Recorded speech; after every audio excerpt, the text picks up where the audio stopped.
عبداللہ بن عباس فرماتے ہیں ولی وہ ہے جس کو دیکھنے سے اللہ یاد آ جائے. جس کو دیکھنے سے کیا یاد آ جائے بولیے؟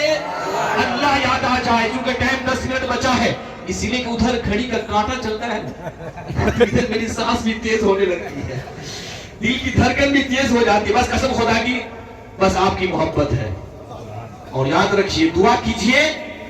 آج میں یہاں پہ تقریر کر رہا ہوں, میرا بیٹا بڑا عالم بنے, مرشد سے بھی کہیں گے آپ کی ادب کے دائرے میں کہ آپ دعا کریں میرے لیے.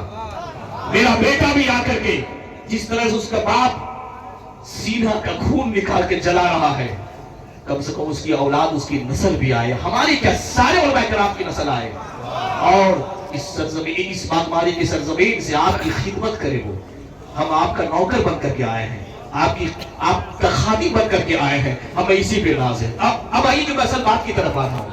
ہم اور آپ اونچی آواز سے کیوں تلاوت کرتے ہیں؟ اونچی آواز سے کیوں تلاوت کرتے ہیں؟ علماء کرام کی توجہ مکمل ساتھ. حضرت سیدنا صدیق اکبر رضی اللہ تعالی عنہ جب نماز میں رات میں قرآن پاک کی تلاوت کرتے تو آہستہ سلو وائس سے تلاوت کرتے.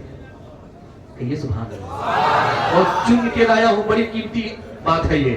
اور جب سیدنا عمر فاروق اعظم رضی اللہ تعالیٰ عنہ قرآن پاک کی تلاوت کرتے تو ہائی آواز میں, اونچی آواز میں تلاوت کرتے. تو سیدنا صدیق اکبر سے میرے نبی نے پوچھا, اے صدیق تم آہستہ آواز سے قرآن پاک کی تلاوت کیوں کرتے ہو؟ تو صدیق اکبر جواب دیتے ہیں, اسمع من اناجی, جسے میں پکارتا ہوں وہ سنتا ہے. یہ سبحان اللہ کا واضح ہے, جسے میں پکارتا ہوں وہ سنتا ہے. اب اس کے بعد سیدنا عمر فاروق اعظم رضی اللہ تعالیٰ عنہ سے جب پوچھا گیا, اے عمر تم اونچی آواز سے کیوں تلاوت کرتے ہو؟ تو سیدنا فاروق اعظم جواب دیتے ہیں, اوقظ الوسنان ایج النائم واطرد الشیطان. توجہ کے ساتھ سنیے آپ. سیدنا فاروق اعظم فرماتے ہیں, یا رسول اللہ آپ نے پوچھا اے عمر تو اونچی آواز میں قرآن پاک کی تلاوت کیوں کرتا ہے؟ اسی لیے میں کرتا ہوں سوتوں کو جگانے کے لیے, شیطان کو بھگانے کے لیے. سوتوں کو جگانے کے لیے, شیطان کو بھگانے کے لیے. یہی وجہ تھی کہ ایک مرتبہ اللہ کے نبی نے فرمایا, لِأَنظُرَ إِلَى شَيَاطِينِ الْجِنِّ وَالْإِنسِ قَدْ فَرُّوا مِنْ عُمَرَ. میں بلا شبہ نگاہ نبوت سے دیکھ رہا ہوں کہ جن کے شیطان بھی اور انسان کے بھی شیطان دونوں میرے عمر کے ڈر سے بھاگتے ہیں. دونوں میرے عمر کے ڈر سے بھاگتے ہیں. اسی لیے ہم ذکر و اذکار اونچی آواز سے کرتے ہیں تاکہ شیطان بھاگ جائے. ارے میرے عمر کے نام سے شیطان بھاگ جاتا ہے. میرے نبی فرماتے ہیں, الحق ینطق لسان عمر, عمر کی زبان پر حق بولتا ہے. زبان عمر کی ہوتی ہے, بولنے والا حق ہوتا ہے. اسی حق سے تو حق کھانی, سبحان اللہ, اسی حق سے. یہ سب کتاب میں نہیں ملے گی, یہ عشق کی کتاب میں ملے گی. یہ روحانی سمندر میں جب آپ بہت آزاد ہوں گے وہاں ملے گے یہ آپ. اسی کو کہتے ہیں الحق ینطق لسان عمر, ان اللہ جعل الحق علی لسان عمر. بے شک عمر کی زبان پر اللہ تعالیٰ نے حق کو جاری کر دیا. اسی حق سے آیا کیا؟ حقانی بولو نا بھائی, ڈر لگ رہا ہے کیا؟ آواز سے بولو, حقانی. اور جو اس کو نہ مانے شیطانی, جو اس کو نہ مانے وہ شیطان ہوگا بھائی. جو حق کو نہیں مانے گا, حق کی بات کو نہیں مانے گا, وہ شیطان ہوگا. وہ کیا ہوگا؟ ابلیس ہوگا. تو الحمدللہ ثم الحمدللہ. تو عزیزان محترم, پتا کیا چلا, معلوم کیا ہوا کہ ہم سب سنی سچے پکے مسلمان ہیں. تو ایک بات جیل لگا کے کہیے, اگر شیطان وہاں کہیں گھسل ہوگا تو بھاگ جائے گا. اس لیے کہ شیطان جب آپ کی روح قبض ہوگی اس ٹائم بھی شیطان آئے گا. علماء کرام سے پوچھے آپ, امام قرطبی ابو جعفر جب ان کا انتقال کا ٹائم آیا, جب موت کا وقت آیا, بستر موت پر جب آپ لیتے ہوئے تھے تو ان کے دوستوں نے, ان کے احباب نے کلمہ پڑھنے کی تلقین کی. کلمہ پڑھنے کی تلقین کی. آپ ان کے دوست کلمہ پڑھنے کی تلقین کرتے اور آپ اس کے جواب میں لا, اس کے جواب میں کیا کہتے؟ لا نہیں, لا نہیں. جب ان کو ذرا سا آرام ملا, تو اس کے بعد لوگوں نے پوچھا کہ جب ہم آپ کو کلمہ پڑھنے کی تلقین کر رہے تھے تو آپ اس کے جواب میں لا نہیں کیوں کہہ رہے تھے؟ تو امام قرطبی فرماتے ہیں اسی لیے کہ میرے پاس شیطان حاضر تھا اور وہ کہہ رہا تھا کہ تجھے مرنا ہے یہودی ہو کے مر، عیسائی ہو کے مر۔ میں اس سے کہہ رہا تھا لا نہیں، میں مروں گا تو مسلمان ہو کے مروں گا، میں مروں گا تو مسلمان ہو کے مروں گا۔ تو عزیزان محترم، ایک مرتبہ آواز سے اللہ نے زبان دی ہے حق بولنے کے لیے۔ قیامت کے دن یاد رکھیے مولانا خورشید صاحب، ہمیں کسی مسلک کے پیر کو منہ نہیں دکھانا ہے، اپنے نبی کو منہ دکھانا ہے۔ قبر میں دیدار کسی مولوی کا دیدار نہیں ہوگا، میرے آقا کا دیدار ہوگا۔ آخرت کی فکر کیجئے، قبر کی فکر کیجئے، محبت سے پکاریے یا عمر۔ اتنی دم ہے یا مرشدی پکارے تھے 8 مسئلہ میں مولانا خورشید صاحب پکارے تھے کہ نہیں بولیے؟ ارے یا ساریت الجبل، جب فاروق اعظم ساریہ کو پکار سکتے ہیں تو ہم یا مرشد کہہ کے کیوں نہیں پکار سکتے؟ آپ کوئی کہے گا یا رسول اللہ کہنا شرک ہے، تو فاروق اعظم پہ کیا فتویٰ لگاؤ گے؟ کیا فتویٰ لگاؤ گے؟ اسی لیے اے مسلمانوں، ایک بار محبت سے پورے ایمانی جوش کے ساتھ، ارے آپ کا بھی تو پسینہ بہے، ہمارا جو پسینہ بہ رہا ہے نا، ہماری ساری زندگی کے گناہوں کے قطرے گر رہے ہیں۔ ایک بار کہیں یا عمر، یہاں سے وہاں تک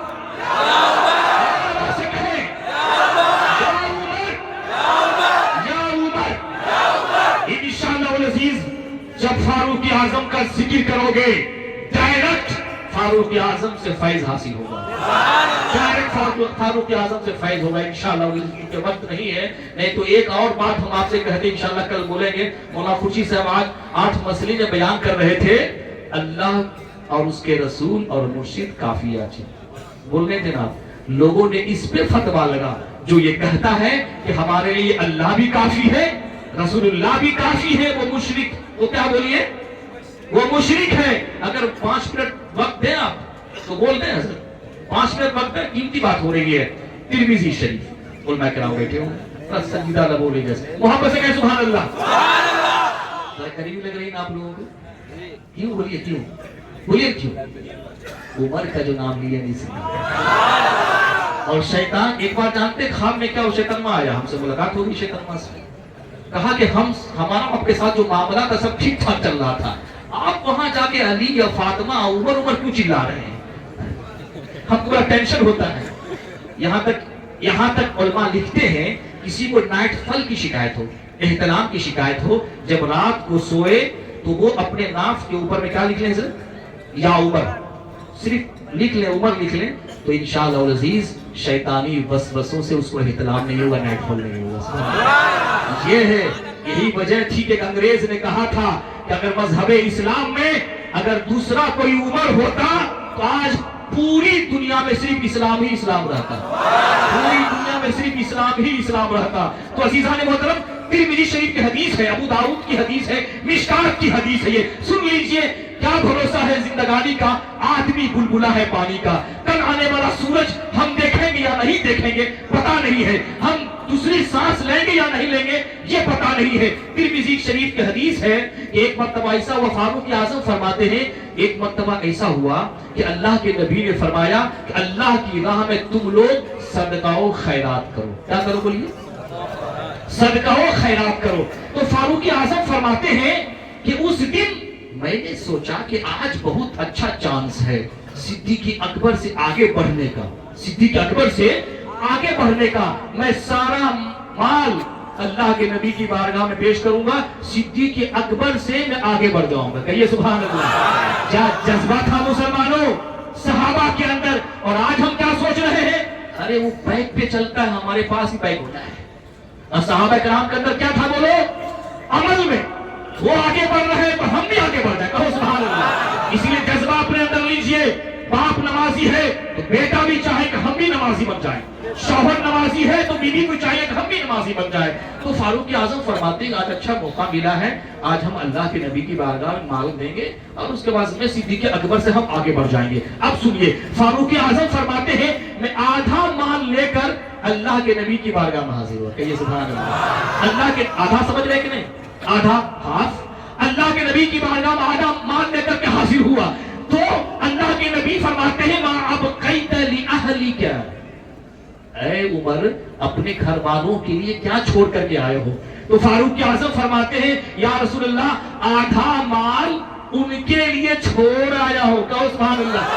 آدھا مال ان کے لیے چھوڑ آیا ہوں. اب سنو، صدیق اکبر گھر میں جاتے ہیں اور گھر میں جانے کے بعد جتنا مال ہوتا ہے سارا مال لے کر کے، ساری دولت کو لے کر کے اللہ کے نبی کے قدموں میں رکھ دیتے ہیں.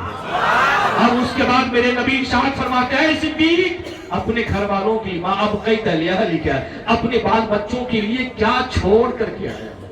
کیا عقیدہ ملے گا یہاں سے آپ کا ایمان تازہ ہو جائے گا. کیا چھوڑ کر کے آئے صدیق؟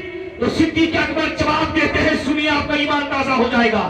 صدیق اکبر فرماتے ہیں ما ابقیت لهم اللہ ورسولہ، کہ میں اپنے گھر والوں کے لیے اللہ اس کے رسول کو چھوڑ آیا ہوں. میرے لیے اللہ ہی کافی ہے اور اس کے ساتھ ساتھ رسول ہی کافی ہے. کہیے سبحان اللہ. اب بتاؤ مسلمانوں، صدیق اکبر نے کیا ایمان دیا، کیا عقیدہ دیا کہ ہمارے لیے اللہ بھی کافی، ہمارے لیے رسول بھی کافی ہے. تو اب یہ کہے کہ صرف اللہ ہی سے مانگو، ڈائریکٹ اللہ ہی سے مانگو، اللہ ہی کافی ہے. ارے چھت پہ چڑھ سکتا نہیں کوئی بھی زینہ چھوڑ کر رب کو پا سکتا نہیں کوئی مدینہ چھوڑ کر. تو عزیزان محترم، یہ جو مرشد بیٹھے ہوئے ہیں، اور ایک بات، اللہ ہمارے لیے کافی یہ کہنا بھی جائز ہے. سمجھ گئے آپ؟ ہم صدیق کی بات مانے یا بہلوبیہ مولوی کی بات مانے؟ آواز آئے، زور سے آواز آئے آپ کی.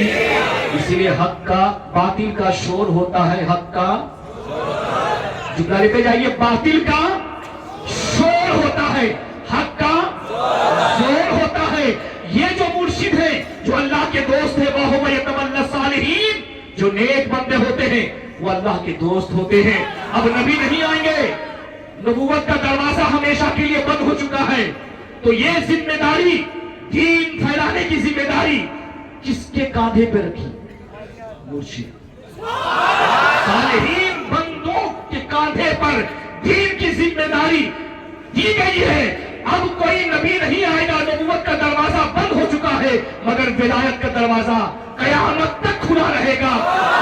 ہم یہ کہہ سکتے ہیں، ارے کوئی کہتا ہمارے لیے امریکہ کافی ہے، برطانیہ کافی ہے، تو ہمارے لیے اللہ کافی، رسول اللہ کافی، اور ہمارے لیے مرشد کامل کافی ہے. میرے مرشد کا کہتے ہیں بغیر قضا پنجوقتہ نماز، رزق حلال، تقوی و پرہیزگاری. اللہ سے دعا ہے اللہ عز و جل آپ سے زیادہ مجھ پہ اس پہ عمل کرنے کی توفیق عطا فرمائے. میری تقریر میں کوئی غلطی گستاخی ہو گئی، میں توبہ کرتا ہوں، آپ بھی توبہ کر لیجئے. پڑھ لیجئے استغفر اللہ ربی من کل ذنب و اتوب الیہ، لا الہ الا اللہ محمد رسول اللہ صلی اللہ علیہ وسلم. وآخر دعوانا ان الحمد للہ رب العالمین. حقانی درود شریف.